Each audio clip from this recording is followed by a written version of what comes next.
Quem somos? O que buscamos? A DINI-ONE apresenta o núcleo técnico operacional do maior centro de diagnóstico em genômica da América Latina.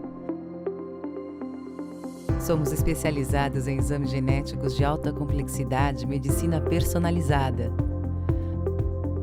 Oferecemos o melhor da medicina diagnóstica para nossos pacientes e contamos com uma equipe de especialistas em genômica, biologia molecular e bioinformática. Temos à nossa disposição o que há de mais inovador para aumentar a efetividade do tratamento e qualidade de vida dos pacientes. Contamos com equipamentos de amplificação e sequenciamento de última geração e metodologia de análise avançada. O nosso compromisso é trazer um diagnóstico de precisão com excelência. Trabalhamos juntos para entregar sempre o melhor resultado, porque aqui cada paciente é único. Você é a nossa razão de existir.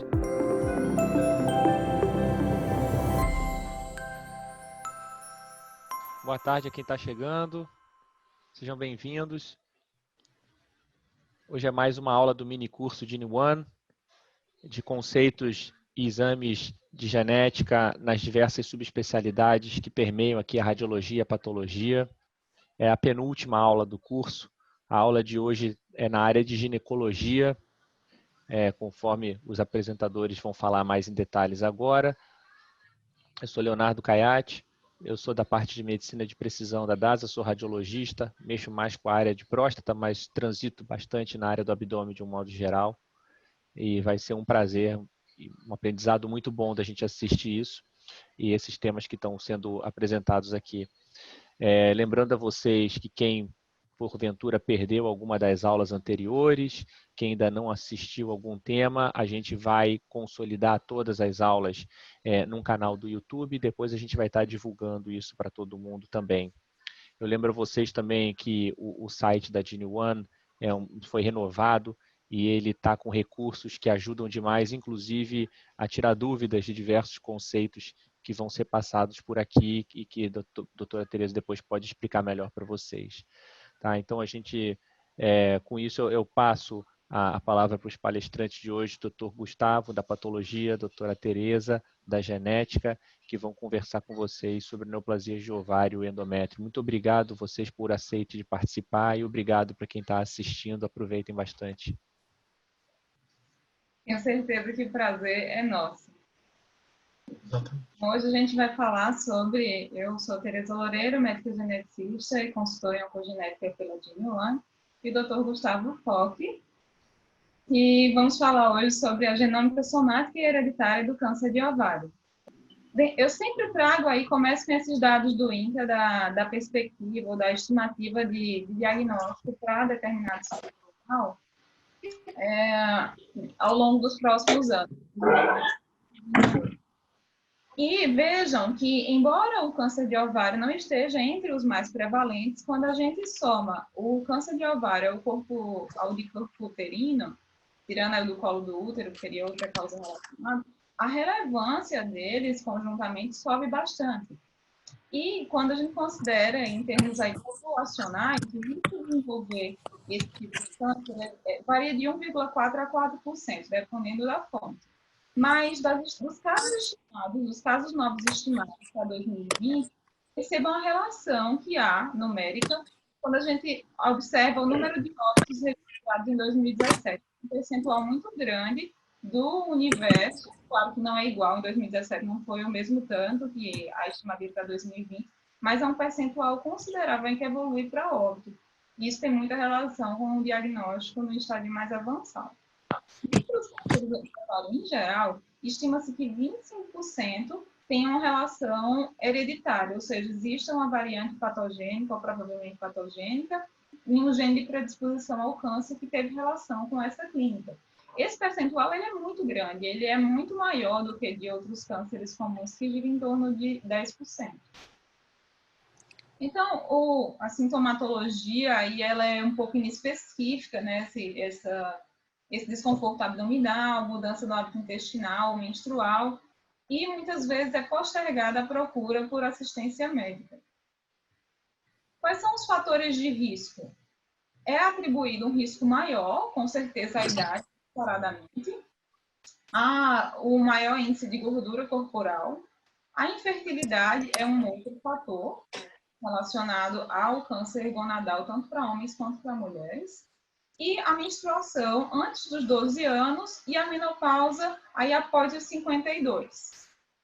Como fatores considerados protetores, são as várias gestações, né, a paridade e o uso de contraceptivo hormonal oral para o caso do câncer de ovário. Vejam que eu deixei uma faixa aí intermediária, a terapia de reposição hormonal para aquela pessoa que não tem história pessoal de câncer de ovário, parece aumentar muito pouco o risco de desenvolvê-la quando usado por um período limitado, assim como a indução da ovulação naqueles pacientes que precisam partir para uma estratégia de reprodução assistida.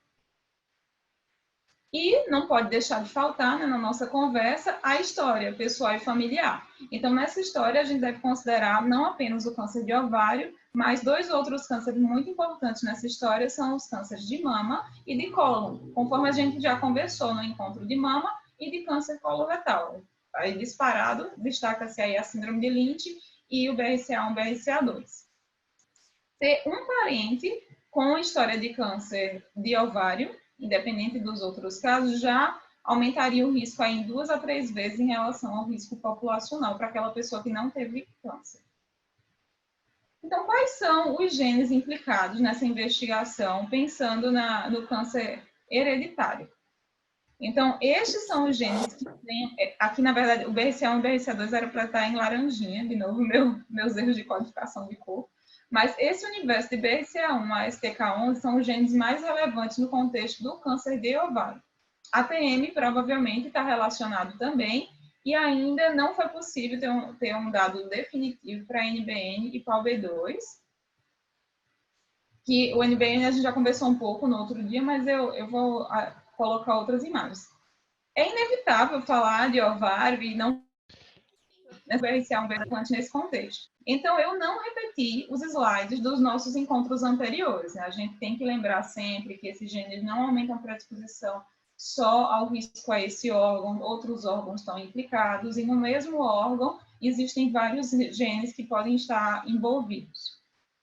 Eu vou trazer mais aí informações que faltaram nos outros encontros e até tentar sanar dúvidas que surgiram no encontro da quarta. É considerado que o procedimento da salpingoforectomia bilateral confere uma redução de 72% a 88% no risco para câncer ovariano e câncer de trompas. E está associado a uma redução de mortalidade tanto relacionada ao câncer de ovário, quanto ao câncer para todas as causas, nas mulheres portadoras de variante patogênica em BRCA. Algo que é muito importante aí na ocorrência, quando se faz essa salpingectomia, salpingoforectomia, que esse ovário seja examinado muito criteriosamente. O doutor Gustavo vai falar um pouco mais adiante sobre isso, mas considera-se que o exame microscópico aí detalhado em populações de alto risco levou à identificação de carcinomas ocultos em até mais de 9% dos casos. Então, há pessoas que desconheciam que tinham essa doença. E que após essa cirurgia de redução ainda tem um risco remanescente de câncer, sobretudo por conta da possibilidade de tumor peritoneal. Ou nesse caso aqui do carcinoma oculto, aqui está arredondado para 10%, mas seria esse valor um pouco maior do que 9%. A oforectomia precoce causa, a gente não pode esquecer, né, que ela causa essa menopausa precoce, aumenta o risco cardiovascular e osteoporose. Então, embora essas pessoas sejam beneficiadas pelo procedimento em termos de diminuição de mortalidade, quando realizar é um outro fator importante, porque a gente não quer causar mais dano do que benefício. E com base nos dados disponíveis de estudos observacionais, a terapia de reposição hormonal após salpingoforectomia bilateral não deve ser realizada em pacientes afetados por câncer de mama, ou seria com muita ressalva, mas não demonstrou um risco aumentado para desenvolver câncer de mama nas pessoas que têm variante patogênica sem câncer e que apresentam uma subestimação bilateral da redução de risco.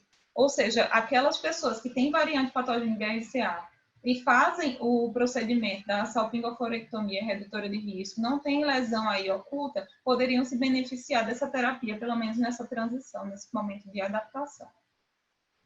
O protocolo de segmento eu trouxe no outro encontro, né, da quarta-feira, mas genericamente a gente coloca como esse autoexame, que seria mais um autoconhecimento, né, tem que ter o cuidado de quando realizá-lo, a mulher tem que conhecer a textura normal da sua mama. O exame clínico, ele é idealmente semestral a partir dos 21 anos, ressonância magnética a partir dos 25, podendo ser associada à mamografia a partir dos 30. Tem grupos que usam a mamografia semestral, mas o protocolo padrão ainda é esse anual.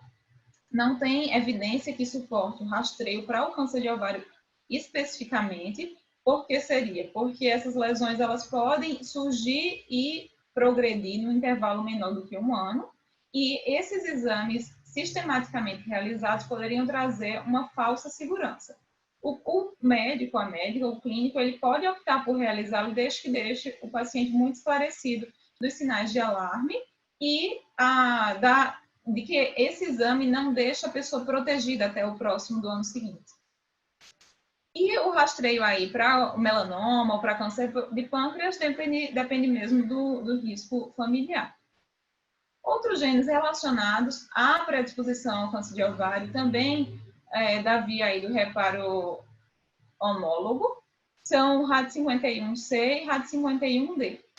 Tem que ser incluída na orientação do aconselhamento genético que para estes genes também tem um risco das condições de variante bialélica, por conta do risco para anemia de Fanconi.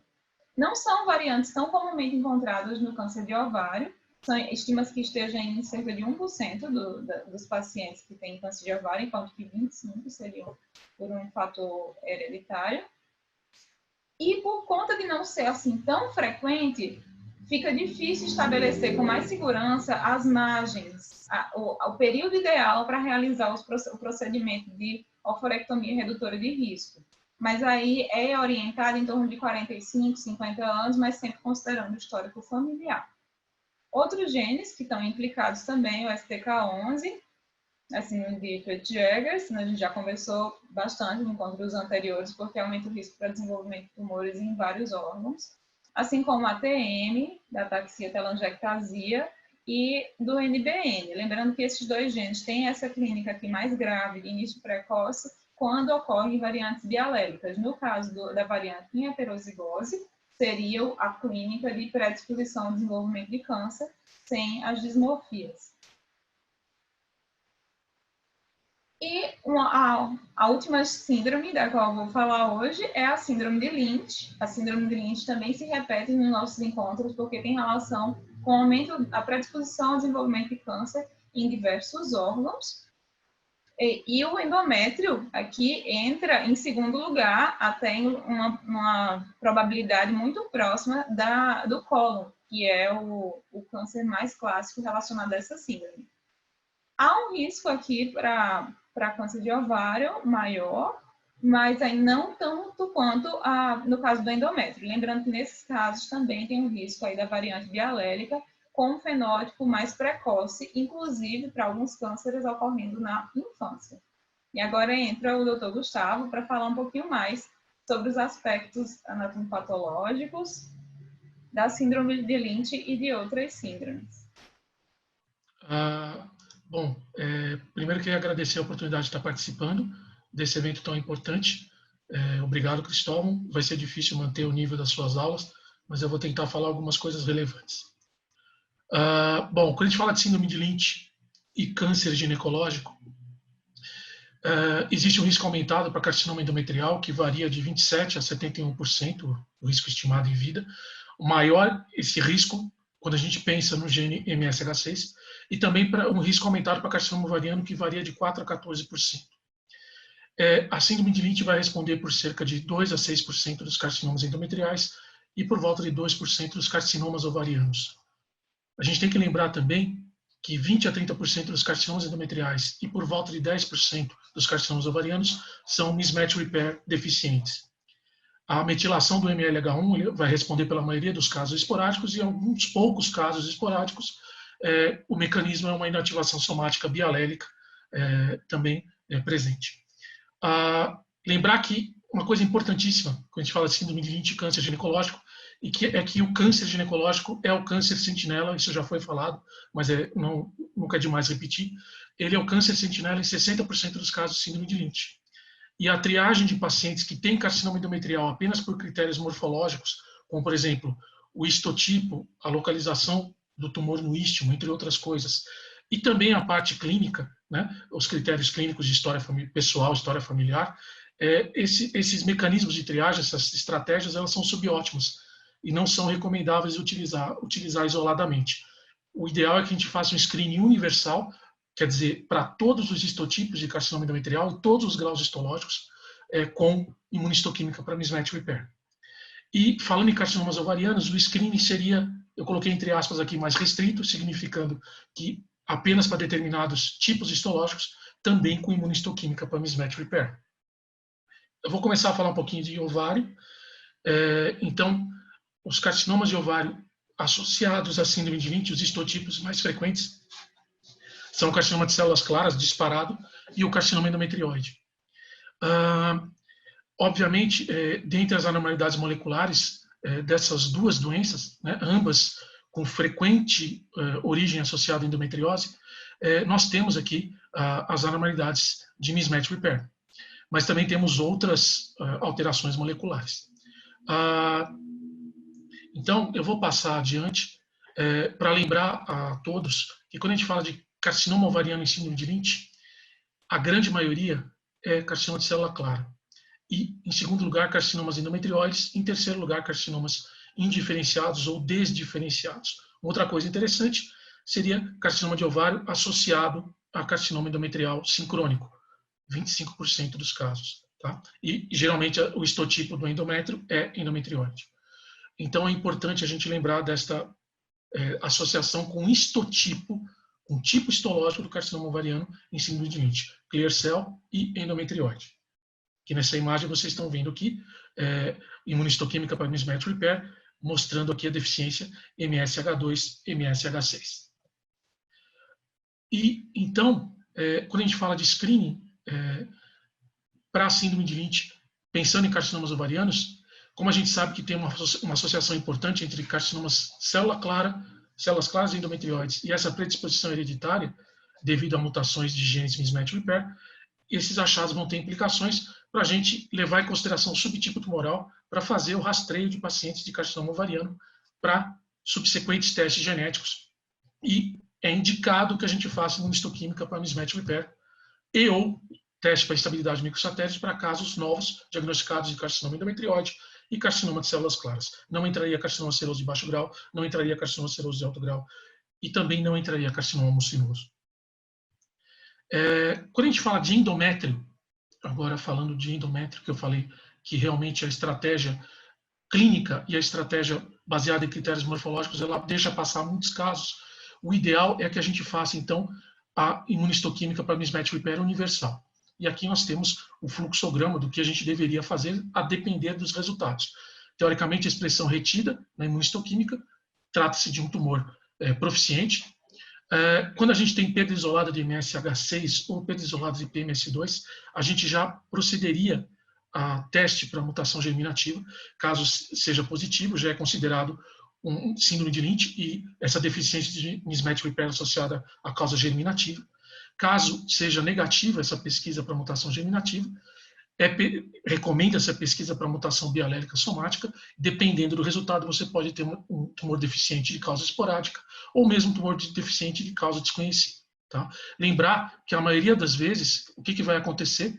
Perda de expressão de PMS2 junto com MLH1, secundária à metilação de MLH1. Ok? E a maioria das vezes, isso vai ser seguido de um teste de metilação de MLH1, que vai dar positivo, e trata-se de uma deficiência, um tumor esporádico.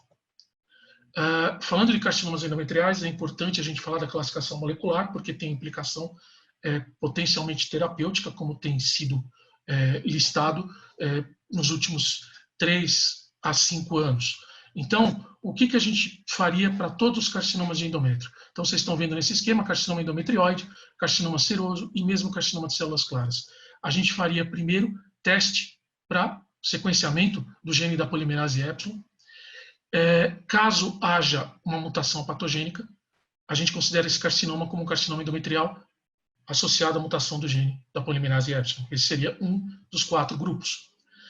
Caso esse teste resulte não resulte numa mutação patogênica ou uma mutação não patogênica ou um poly-wild type, a gente vai proceder com a pesquisa de mismatch repair, que a gente faz por imunistoquímica. Caso seja deficiente, a gente considera esse carcinoma endometrial como esse grupo mismatch repair deficiente. Caso seja proficiente, a gente vai fazer pesquisa por P53 por imunistoquímica, caso haja padrão aberrante, acho que associado a padrão de mutação do gene, a gente considera um carcinoma endometrial associado à mutação de P53, e caso seja padrão imunistoquímico não aberrante, a gente considera um carcinoma endometrial sem tipo molecular específico. Tá? Esses seriam os 4 grupos. E podemos ter, obviamente, casos que a gente não tem como fazer teste molecular ou foi inconclusivo, e aí a gente vai ter considerar molecularmente falando, sem outra especificação, seja ele endometrioide, seja ele seroso, seja ele células claras. Perdão.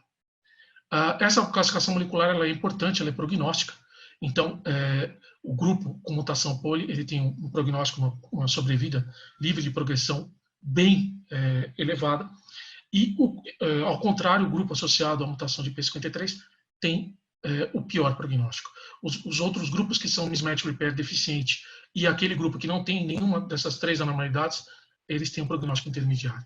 Vejam aqui para endometrioide seroso e aqui também para células claras a gente pode ter uma estratificação de prognóstico. Eu não vou passar essa tabela toda, eu só queria mostrar para vocês que a coisa não é tão simples assim. E, na verdade, a classificação histológica ela não é tão fácil de ser realizada correlacionada com essa classificação molecular. Eu vou mostrar para vocês por quê. Predominam nos 4 grupos, nos 3 grupos, tumores de histologia endometrióide, e no grupo associado à mutação de P53 predominam tumores, os clássicos carcinomas serosos. Caso haja, por exemplo, um tumor no qual há mutação de P53, mas também ele é mismatch repair deficiente, ou então mutação da polimerase Y, essa mutação de P53 parece que não tem uma implicação prognóstica ruim. Então, na verdade, esses casos que têm uma classificação múltipla, como por exemplo esse daqui, que é um carcinoma endometrioide grau 1, tem perda de expressão de MSH6 e também tinha perda de expressão de MSH2 no imuno, com P53 aberrante, na verdade, molecularmente ele seria classificado como mismatch repair deficiente, com provavelmente uma mutação secundária de P53 que não influenciaria com um prognóstico pior. Aqui um exemplo no carcinoma endometrioide de alto grau, sólido, grau 3, que mostra na imunistoquímica um padrão de P53 aberrante, pelo menos 80% das células coradas, fortemente. E esse carcinoma foi realizada a pesquisa para a mutação do gene da polimerase Y e mostrou uma mutação patogênica. Caso não fosse realizada a pesquisa dessa mutação, e dependêssemos apenas da imunistoquímica para P53, esse tumor talvez fosse classificado como um tumor P53 mutado e, na verdade, de um prognóstico bem diferente. O que eu quero dizer com isso? Eu quero dizer que essa classificação molecular, quando a gente pega casos de carcinomas endometrióides, aqui vocês estão vendo aqui nesse caso de cima aqui, que eu estou apontando, um caso cujo a imunistoquímica para P53 foi padrão não aberrante, quer dizer, não associado à mutação, e esse caso foi detectada uma mutação do gene da polimerase Y. Nesse caso aqui embaixo, tem uma histologia similar, tinha um padrão de P53 aberrante, provavelmente associado à mutação do gene, e a polimerase Y wild type. Quando a gente pega esses tumores endometrioides grau 3 da FIGO, a gente consegue estratificar de acordo com esses 4 grupos moleculares prognosticamente. Então é importante a gente tentar fazer esses testes, os 3 testes, a imunistoquímica para P53, a imunistoquímica para mismatch repair e também o sequenciamento do gene da poli, para a gente tentar classificar melhor determinados tumores. Como vocês estão vendo, dentro do universo de carcinomas endometrióide G3, nós temos prognósticos distintos a depender do grupo molecular. Então seria importante que a gente fizesse essa pesquisa molecular. Aqui vocês estão vendo histologia de tumor com mutação da polimerase Y. Não infrequentemente, características que fazem o patologista considerar um diagnóstico de carcinoma seroso, alto grau nuclear, linfócitos intra e peritumorais, núcleos bizarros, áreas sólidas, aqui nesta foto da letra A, um aspecto um pouco mais endometrioide. Então, geralmente esses tumores têm heterogeneidade morfológica. E uma coisa importantíssima para esses tumores com mutação do gene da polimerase Epsilon, se a gente fosse levar em consideração os critérios clássicos para indicar terapia adjuvante, radioterapia, quimioterapia, nesse estudo aqui, com 42 tumores estadio 1, se fosse a depender dos critérios clássicos de invasão memetrial, grau histológico, invasão linfovascular, olhem só, 83% desses tumores, eles cairiam na categoria de risco intermediário ou alto no que se refere à radioterapia e as pacientes potencialmente receberiam radioterapia adjuvante. E 36% das pacientes potencialmente receberiam quimioterapia para um tumor que tem prognóstico excelente e talvez não seja necessário fazer esse tratamento adjuvante agressivo. Apenas 17% dos casos tinham um risco suficientemente baixo no qual não fosse indicado nem tratamento com radioterapia nem quimioterapia. Então, esses tumores é importante a gente reconhecer não só para tentar identificar tumor com prognóstico melhor, que costuma ser frequentemente de alto grau histológico, mas tem um bom prognóstico, e para evitar tratamentos adjuvantes desnecessários. Só que a coisa não é tão simples assim. Tumores com essa mutação do gene da polimerase Epsilon, eles podem ter uma histologia bem variada. Apesar de ter, frequentemente, áreas que lembram carcinoma seroso e linfócitos intratumorais abundantes, nós podemos ter histologia típica de um carcinoma endometrióide grau 1. Então, não é tão simples assim pela histologia a gente conseguir fazer esta identificação desse tipo de tumor. Olhem como seria, né, se a gente for parar para pensar nos grupos. Heterogeneidade dentro do tumor, ou seja, áreas com morfologias variadas dentro do mesmo tumor, frequentes pelo menos metade dos casos. Células com núcleos gigantes bizarros, quase metade dos casos. Aspectos que remetem a carcinoma seroso, 1/4 dos casos. E olhem só, a heterogeneidade tumoral, ela também está presente em tumores mismatch repair deficientes, com estabilidade de linfosatélite. E essas características de atipia, mais importante, elas estão presentes nos carcinomas serosos e nos carcinomas endometrioides similares a carcinomas serosos, que seria o grupo P53. Então, não é simples essa distinção. Aqui vocês estão vendo uma imagem de um tumor que revelou estabilidade para microsatélite, mas vejam, ele tem um infiltrado peritumoral, Crohn-like, e muitos linfócitos intratumorais, mas esse mesmo aspecto pode ser visto em carcinomas com mutação do gene da polimerase Epsilon. Uma coisa interessante na imunistoquímica desses tumores com mutação da polimerase Epsilon é que podemos observar alterações clonais, perdas subclonais, regionais de expressão de determinados marcadores, como vocês estão vendo aqui em MSH6 e P53. Ou seja, as anormalidades para mismatch repair na imunistoquímica não são difusas, nem as para P53, elas podem ser focais, ou seja, subclonais. Não só para esses marcadores, mas também para a ARID1A, mas realmente o jeito melhor de identificar esses tumores é por sequenciamento. Então, até já está no NCCN, na última versão, na parte que toca no assunto da patologia, como deveria ser a classificação dos carcinomas endometriais, seguindo aquele esquema que eu falei para vocês anteriormente. Os outros nomes que são sinônimos para esses 4 grupos moleculares: poli, mutação da polimerase Epsilon, ultramutado; MSIH, ou mismatch repair deficiente, ou hipermutado; carcinoma seroso aqui, e os carcinomas endometrióides similares a carcinoma seroso, 25% dos carcinomas endometrióides G3 entram nesse grupo, seriam os chamados copy number high, na verdade, com mutação de P53, e esse grupo aqui que não tem alterações específicas é também chamado copy number low. Não tem nenhuma dessas 3, nem mutação da poli, nem mutação da P53, nem deficiência de mismatch repair ou estabilidade de microsatélite. Já existe algumas orientações sobre como a gente deve fazer em relação às mutações da poli para classificar uma mutação como patogênica ou não patogênica, alguns scores, tá? Então depois eu vou disponibilizar isso para o Cristóvão, que é uma coisa muito importante para a gente começar a fazer o nosso serviço. E quando você não tem acesso a sequenciamento do gene da polimerase Epsilon, que deveria ser possivelmente a primeira etapa da investigação, a gente vai com o que a gente tem, a gente faz imunistoquímica. Então, a gente pode testar, inicialmente, P53 por imunistoquímica, caso haja padrão aberrante. A gente pode ainda testar por imunistoquímica esses 3 marcadores, um dos quais aqui, mismatch repair. Se tiver retenção desses 3 marcadores, expressão retida, provavelmente estamos lidando com carcinoma seroso mesmo. Agora, se tiver perda de expressão de um ou mais desses 3 marcadores, provavelmente estamos lidando com carcinoma endometrioide. E, por ordem de frequência, muito mais provavelmente o grupo P53 mutado, em seguida o grupo da polimerase Epsilon, em seguida o grupo da instabilidade multisatélite. Vejam, prognósticos bem distintos, se a gente for pensar nesse algoritmo que só tem imunistoquímica. Nessa mesma categoria, prognósticos bem distintos. Bom, caso não haja P53 aberrante, a gente vai fazer imunistoquímica para mismatch repair.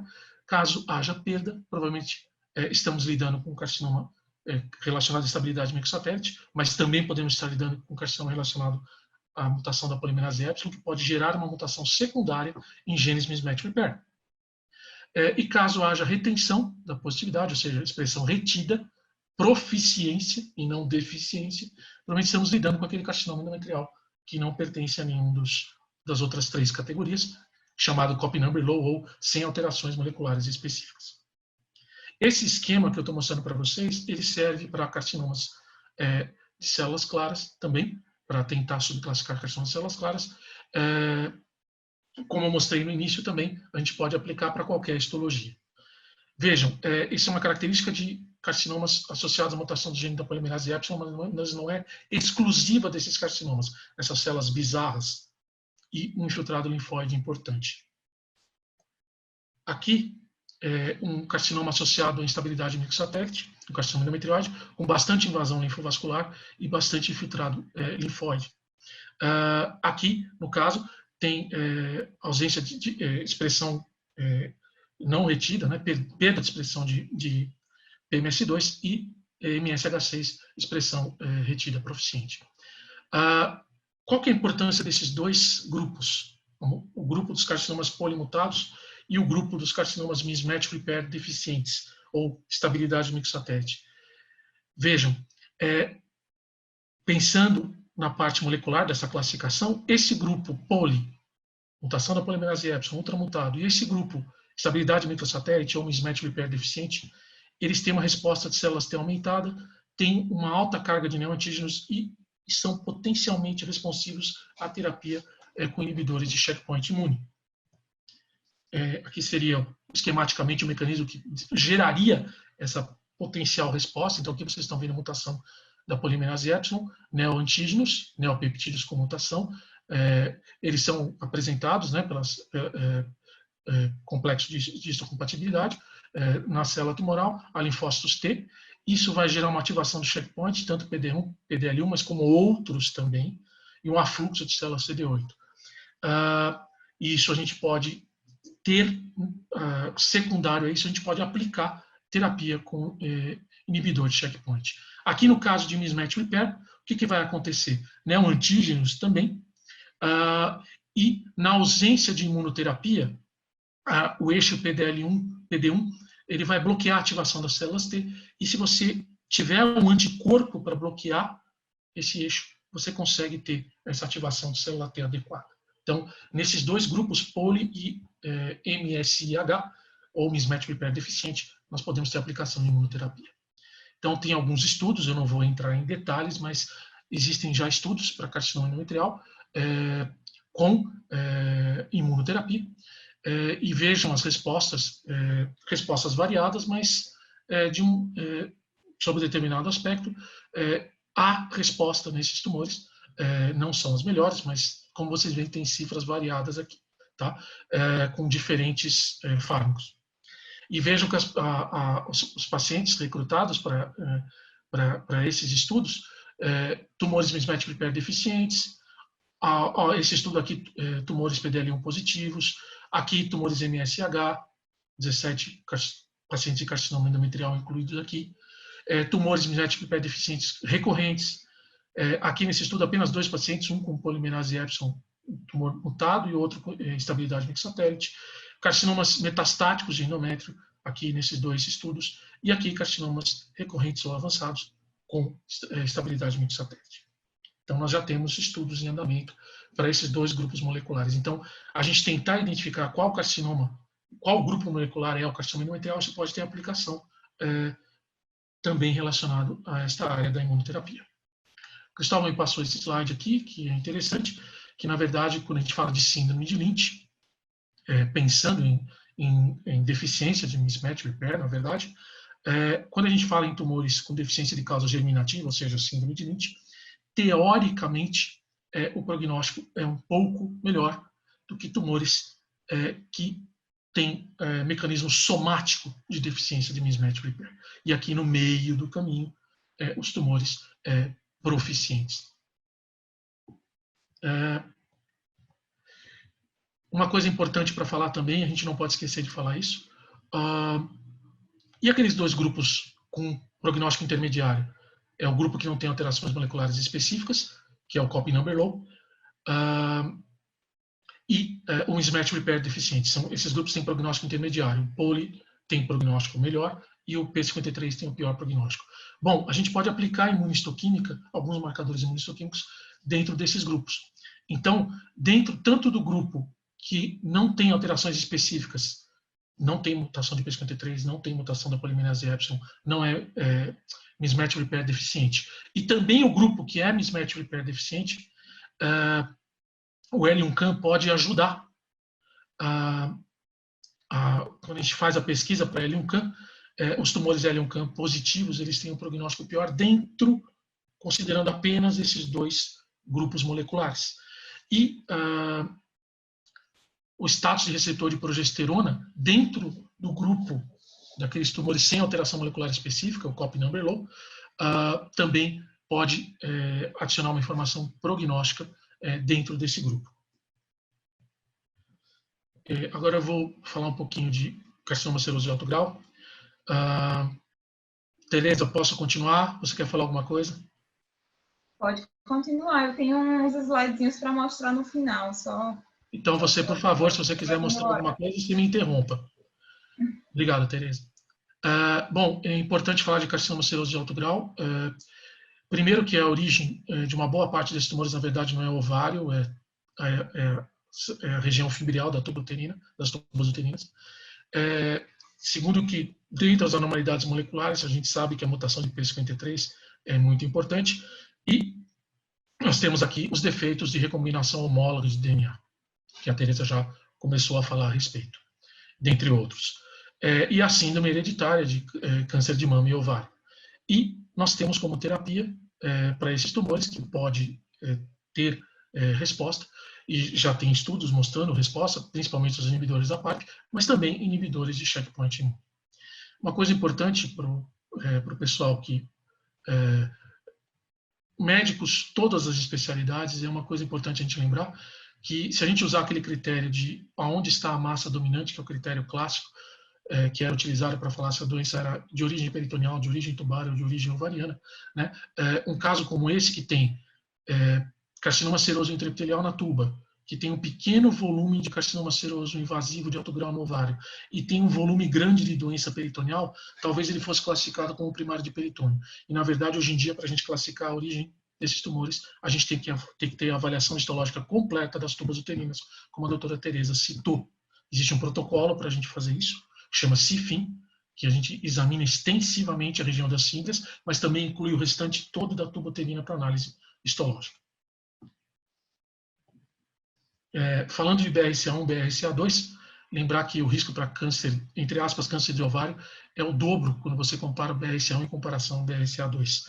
Lembrar que os cânceres de mama não, frequentemente, eles são triplo negativos, e os carcinomas ovarianos são geralmente serosos de alto grau. BRCA2, idem, geralmente carcinomas serosos de alto grau que perfazem a histologia dominante. Quando a gente fala de carcinoma seroso de alto grau, não infrequentemente a gente vê histologicamente células bisavas, a gente pode ver mitoses atípicas, a gente pode ver componente sólido, e que nessas imagens, e várias delas, vocês estão vendo linfócitos intratumorais. Várias dessas imagens aqui, associados predominantemente a padrões sólidos.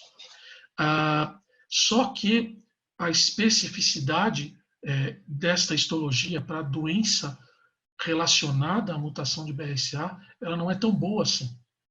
Uma coisa que é importante a gente falar para os patologistas é que, levando em consideração que existe uma chance de mutação germinativa de BRCA entre 16% e 20% em casos de carcinoma seroso de alto grau, comparados a outros tumores, a gente deveria testar todas as pacientes com esse tipo de tumor.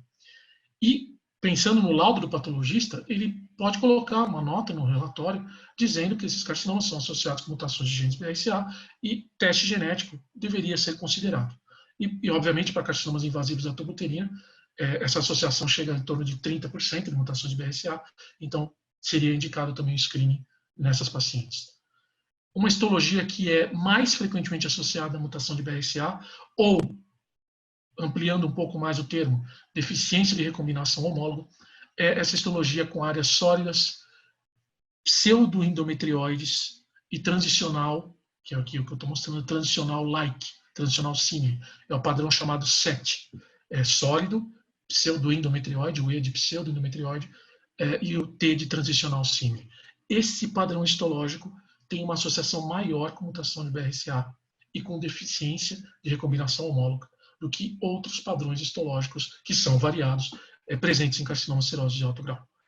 Então, quando a gente tem esse padrão histológico, se existe um padrão histológico que vale a pena a gente procurar mais ainda por BRCA, é este. Outra coisa interessante, linfócitos CD8, como vocês estão vendo aqui, positivos, um número elevado de linfócitos, também tem mostrado uma associação com disfunção de BRCA, para usar um termo mais abrangente, independente de ser germinativo ou somático. Então, aqui vocês estão vendo um esquema que mostra, né, para a gente se localizar, onde o BRCA1 e o BRCA2 atuam, né, eles atuam nesses danos, né, de dupla fita.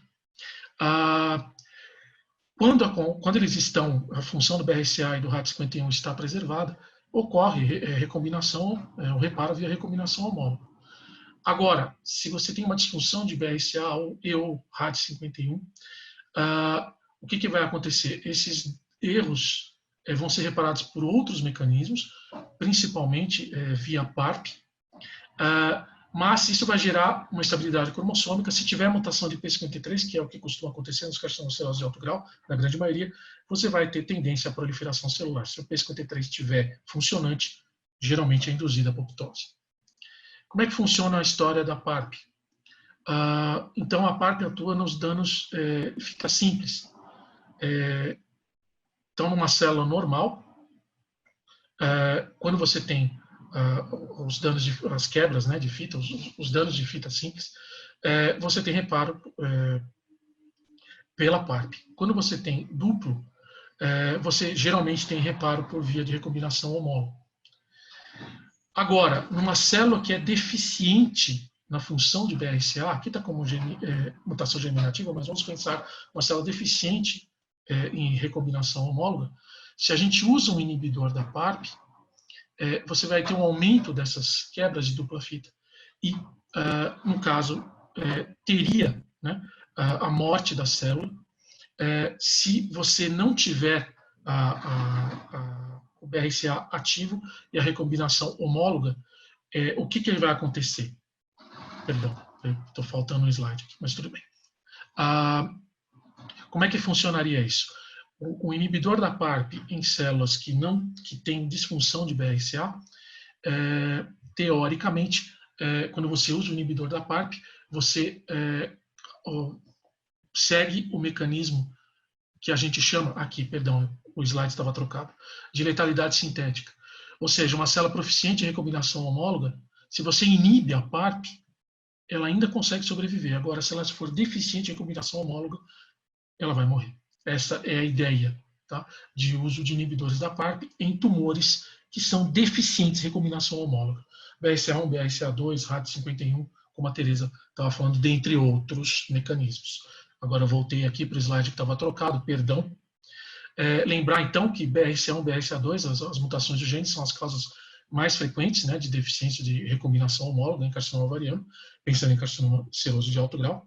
Então, vocês estão vendo aqui, por 14%, por volta de 14% de mutação germinativa, 7% de mutação somática, mas também tem por volta de 11% de mecanismos epigenéticos de metilação.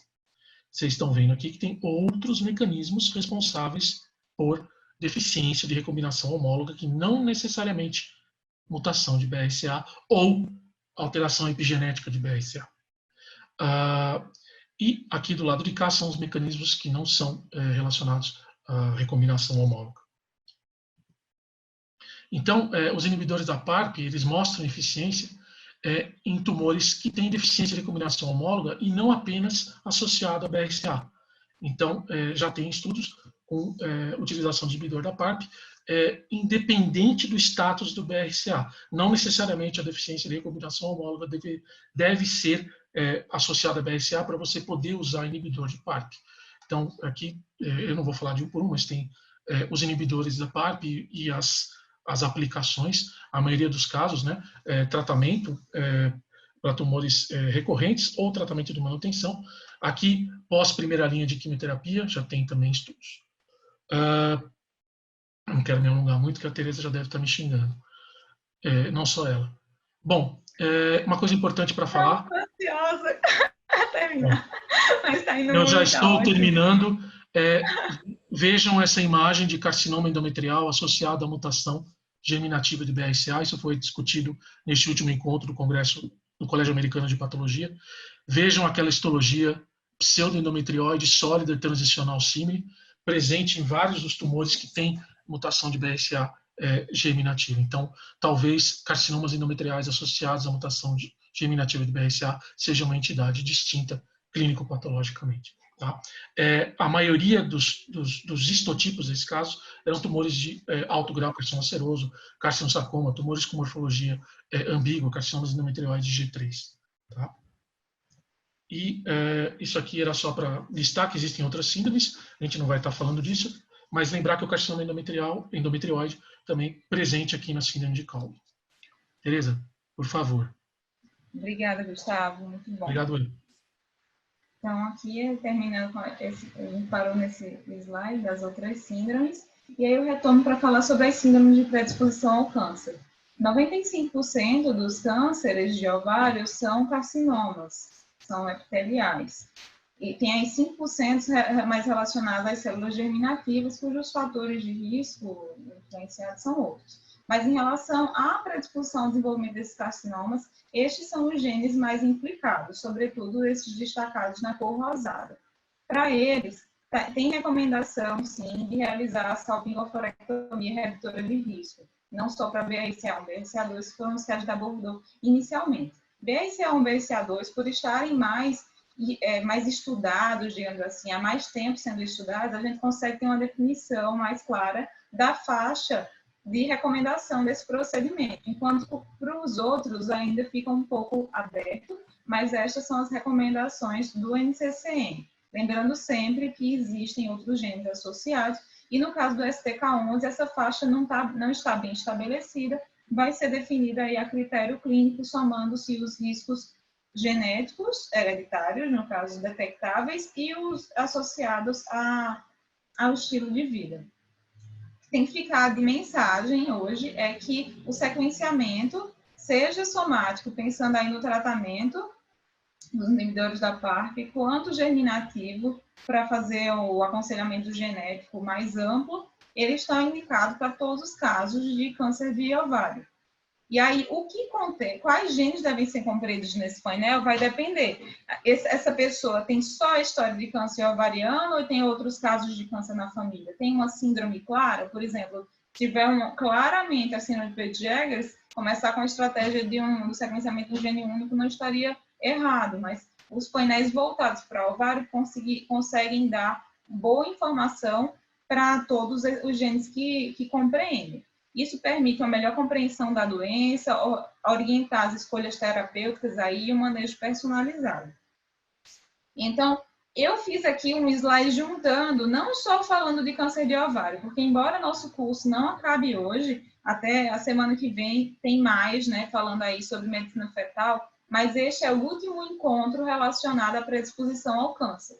Então, a recomendação é que o padrão ouro seria realizar painel ou sequenciamento por NGS validado para CNV, quando se suspeita de mais de uma síndrome de câncer hereditário para aquela história pessoal e familiar, no caso da polipose colônica adenomatosa ou de histologia incerta também, porque tem muitos genes relacionados, a gente conversou sobre isso na segunda-feira, e para aquelas famílias que não preenchem uma diretriz de testagem específica, mas que a dúvida para a ocorrência de uma predisposição hereditária ao câncer persiste, além dos casos de história limitada.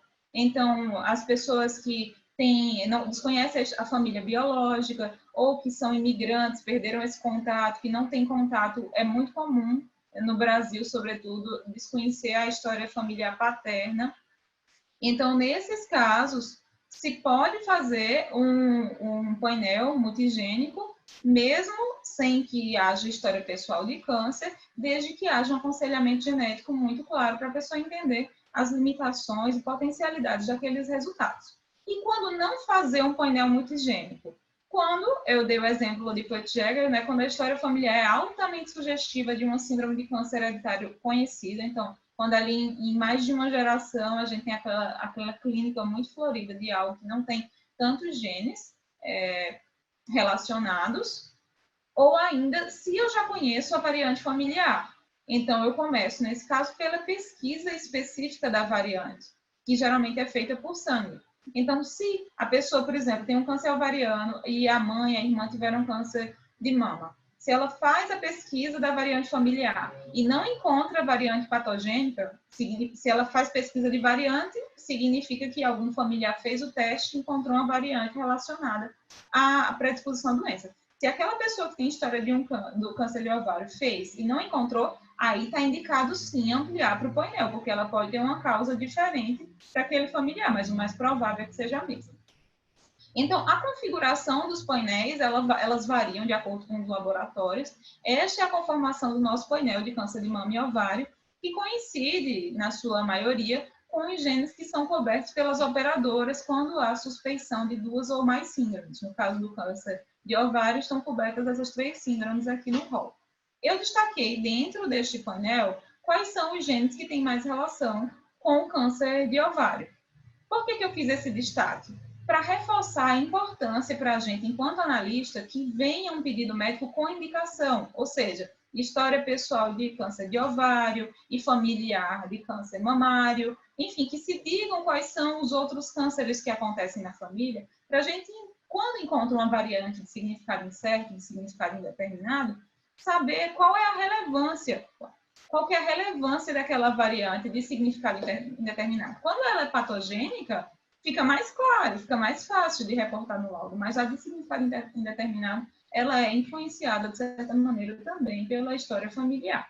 Lembrando que estes painéis, esses de mama e ovário, por serem os mais popularizados, também são os mais custo-efetivos, ou tem um custo mais acessível em relação à quantidade de informação que transmite, mas existem outros genes que não estão aí elencados, mas que não têm uma relevância tão grande, não têm uma relevância para a investigação clínica, no contexto aí de câncer de ovário isoladamente. Aí eu trouxe algumas coisas que não são específicas para câncer de ovário, mas que foram dúvidas que surgiram no último encontro, né? Perguntaram sobre os preditores. Aquelas pessoas que fazem o teste genético não detectam a variante patogênica ou provavelmente patogênica, perguntaram: você recomenda os procedimentos redutores de risco baseados em cálculo de risco? Bem, dos preditores, a gente fala mais Bodicea, mas em inglês seria Bodicea, que eu achei bonita a história, né, de uma rainha celta que investiu contra os romanos, enfim. Este é o programa ou estratégia mais difundida para cálculo de risco, é esta e o IBIS talvez. Eu trouxe alguns slides para quem não está familiarizado com a ferramenta, ver como que quais são as informações que ele leva em consideração para esse cálculo de risco e como essa informação depois ela é sistematizada, é resumida aí no report. Particularmente, eu prefiro que essas informações elas constem no relatório do que direcionem um procedimento redutor de risco irreversível que tem os seus riscos. Porque esses estudos, eles não foram realizados focando-se na nossa população. Então, eu não sei se eu posso, se seria adequado eu recomendar um procedimento de risco só baseado aí no score maior do que 30%, considerando essa questão populacional. E outras questões que surgiram no último encontro, que eu achei bom aqui eu trazer alguma informação adicional, foi em relação à quimioprevenção para câncer de mama. Então, como eu disse também, eu não costumo fazer esse acompanhamento, porque depois que o paciente recebe um relatório, muitas vezes ele fica seguindo como mastologista ou como oncologista. Mas o que tem relatado é que o uso do tamoxifeno 20 mg uma vez por dia por 5 anos reduz o risco de câncer de mama em até 50% em mulheres de alto risco, mas não necessariamente naquelas portadoras de variante patogênica. Então, ele pode ser considerado, sim, para variantes que não se desejam se submeter aos procedimentos redutores de risco. Mas, claro que o procedimento cirúrgico redutor de risco diminuiria ainda mais a probabilidade de ocorrer o câncer. Lembrando que isso é diferente de mortalidade, como a gente conversou na quarta-feira. E, voltando aí para câncer ovariano, uma estratégia considerada é o uso de contraceptivos orais. E aqui o que está dito é que quando essa medicação é usada por mais de um ano, há uma diminuição estatisticamente significante da probabilidade de ocorrer câncer de ovário nos portadores de variante patogênica de BRCA1 e de BRCA2. Lembrando que há estudos que sugerem um pequeno aumento no risco do câncer de mama, não de ovário, no uso dos contraceptivos orais. Isso ainda tem divergência na literatura, mas o que se diz é que depois de 5 anos de interrupção, esse risco para a mama retornaria aos níveis populacionais. E para a gente fechar aí, como evitar o câncer epitelial do ovário? Então, eu já trouxe esse trabalho em outros encontros, porque eu acho ele muito interessante, essa proposta. Tudo isso é proposição, não é recomendação, então também recebi perguntas sobre isso. Seria a laqueadura tubária que diminuiria o risco do câncer ovariano? Não, o que é proposto para a população geral é a salpingectomia oportunista, ou seja, se laqueadura tubária, aproveitar para não só laquear, mas também remover essa tromba que vai perder a função biológica aí. Porque acredita-se que nesse mês a mês da tromba ficar encostando ali, chegando perto, as fímbrias, perto do ovário, pode se deixando células que essas células, sim, seriam as implicadas na transformação maligna. E para aquelas populações de alto risco? Seria uma estratégia realizar o procedimento, por exemplo, após a prole constituída, mas ainda não naquela faixa de recomendação da oforectomia, ou só durante a oforectomia redutora de risco, ou ainda fazer o mais precocemente possível e complementar com a criopreservação de ossos, mas aí a pessoa ficaria dependente da reprodução assistida. Isso são lacunas, são questões que são levantadas. No mais, para todos nós, lembrando que mesmo que não tenha história familiar de câncer, todos nós estamos sujeitos a serem os primeiros, digamos assim, na nossa descendência. Então, para a prevenção do câncer ovariano, para as mulheres, a educação ginecológica, de reconhecer que os sintomas de alarme, quando persistem por mais de 2 semanas, não é normal, deve-se procurar assistência médica, embora a maior probabilidade é de que não venha a partir daí de um sangramento anormal ou de uma alteração do ritmo intestinal. A probabilidade de que seja relacionada ao câncer é pequena, mas, de toda maneira, seja por câncer ou não, a pessoa precisaria de uma orientação. O controle do peso está implicado aí na prevenção de diversos cânceres, e esse controle do peso é mais eficiente ainda quando a gente considera pessoas a partir dos 50 anos, e ainda a possibilidade de prevenção química, cirúrgica ou biológica. Química, para aquelas pessoas que querem usar o contraceptivo oral, cirúrgica, considerar essa possibilidade da salpingectomia oportunista, se for realizada uma ligadura de trompas, e a biológica para as pessoas que têm intenção em ter filhos. Não ter filhos não é fator de risco, é o contrário. Ter filhos é um fator protetor em relação aos níveis populacionais. E na vigência de história pessoal de câncer de ovário, realizar o teste genético com devido aconselhamento genético para possibilitar um diagnóstico mais precoce nos casos de síndrome de predisposição ao câncer de familiares, melhorar a sobrevida da pessoa e dos seus. Então, agradeço a todos. Gustavo, lhe convido a ligar o microfone também. Quem quiser bater um papo com a gente está aqui de olho no que aqui no campo de perguntas e respostas. Esse é o meu e-mail para contato corporativo, o e-mail do Dr. Gustavo, o nosso telefone para contato no núcleo de assessoria médica, pode ser usado para discutir casos, discutir metodologia, pedir inclusão de exames, e eu também estou acessível através do Instagram, @geneticaconvida. Aqui, vamos ver, tem uma pergunta aqui para o Gustavo, do Cristiano, e eu respondi uma pergunta, não sei se está todo mundo de olho, perguntaram sobre a estratégia de solicitar exame somático quando a gente pensa em tratamento. Se você está pensando aí em inibidor da PARP, começar pelo exame somático é uma estratégia.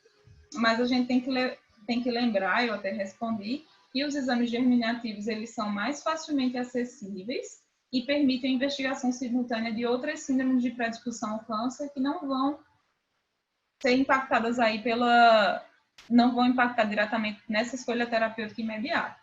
Então, pode ser, por exemplo, um oncologista solicitar o teste somático e já encaminhar para o médico geneticista, tanto para auxiliar na interpretação do resultado, quanto para abordar a questão do teste germinativos. Eles não se excluem mutuamente, mas no teste somático pode-se encontrar algumas assinaturas sugestivas de variantes germinativas, que aí faria uma pesquisa direcionada,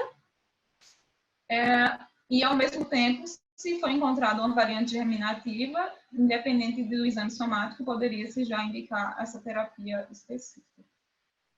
Tereza? Oi? Oi, só para aproveitar mais uma vez, parabenizando e agradecendo vocês, eu queria só aproveitar a oportunidade para divulgar em primeira mão, tá? Inclusive, que a gente acabou de confirmar a realização das sessões de radiopatologia da DASA. Então, a partir de semana que vem, terças-feiras, às 3 horas da tarde, por enquanto, nesse horário de isolamento, as pessoas, a maioria, ou está em casa, ou está mais acessível.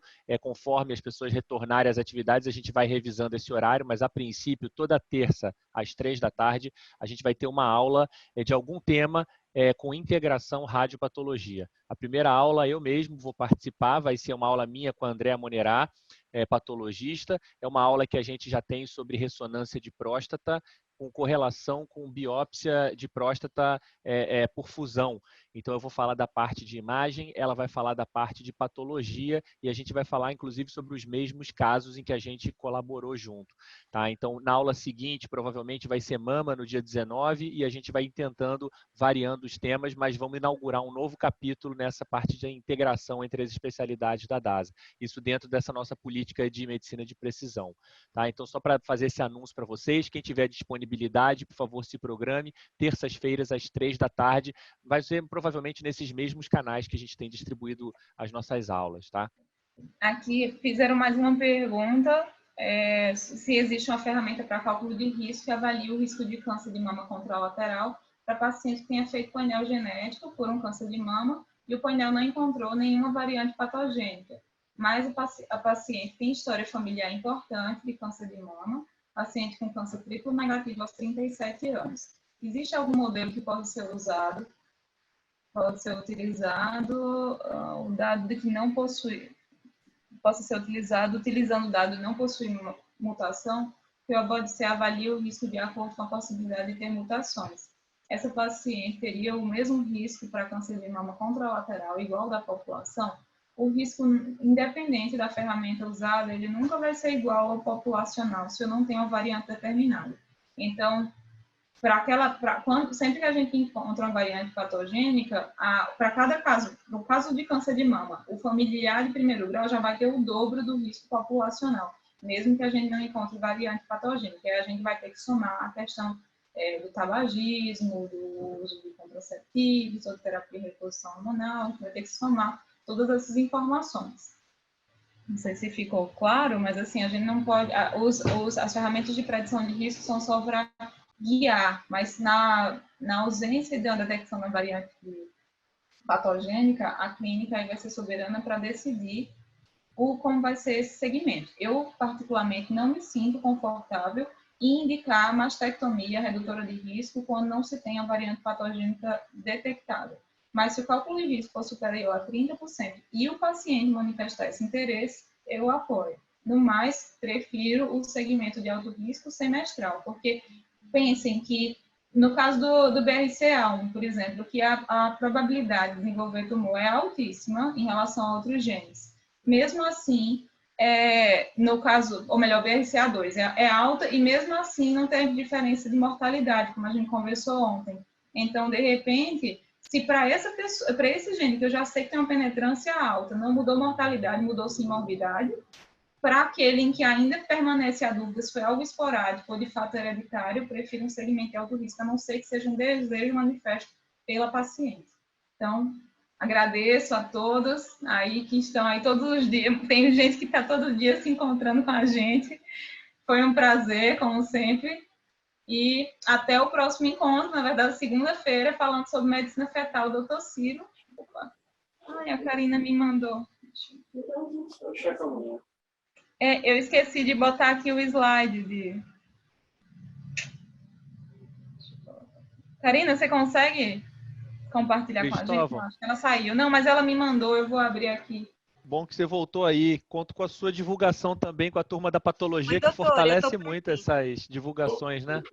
Pode deixar. Desculpa, eu esqueci de incluir os slides que você me mandou. Não tem Tereza, problema. Gustavo, parabéns, viu? Tá me ouvindo, doutor? Estamos ouvindo. Para quem não já sabe, consegui aqui, já baixei e vou exibir. Para quem não sabe, esse curso tem sido o curso de maior audiência média das iniciativas educacionais da DASA. E são 13 aulas, né? Então não é fácil mesmo. Então mostra que a qualidade do conteúdo dos palestrantes tem sido muito grande, né? Todo mundo preparou com muito capricho tudo. Foi um prazer enorme. Aqui o Leonardo Caiati já tinha falado do nosso site, que está aí saindo do forno. Tem algumas imagens, mas são todos muito convidados aí a estar explorando o site, tirando dúvidas, mandando contribuições. Ele foi feito com muito carinho aí, um time todo opinando e contribuindo. E na segunda-feira o link é o mesmo para inscrição, então quem fez a inscrição hoje pode usar o mesmo link para falar sobre reprodução humana e medicina fetal na segunda-feira com o Dr. Ciro Marquinhago. E este é o link para avaliação, para sugestões. Somos todos ouvidos. Tereza. Oi. Acho que já pode encerrar a transmissão, né? Eu acho que sim também. Não havendo Obrigada, mais pessoal. perguntas. Até a próxima. Um abraço, gente. Um abração, Tereza. Um abração, Gustavo. Caiati. Muito obrigado pelo oportunidade. Um abração, meu amigo. Parabéns, viu? Foi ótimo. Todo mundo. Parabéns, obrigado. Maravilhoso. Obrigado. Tchau.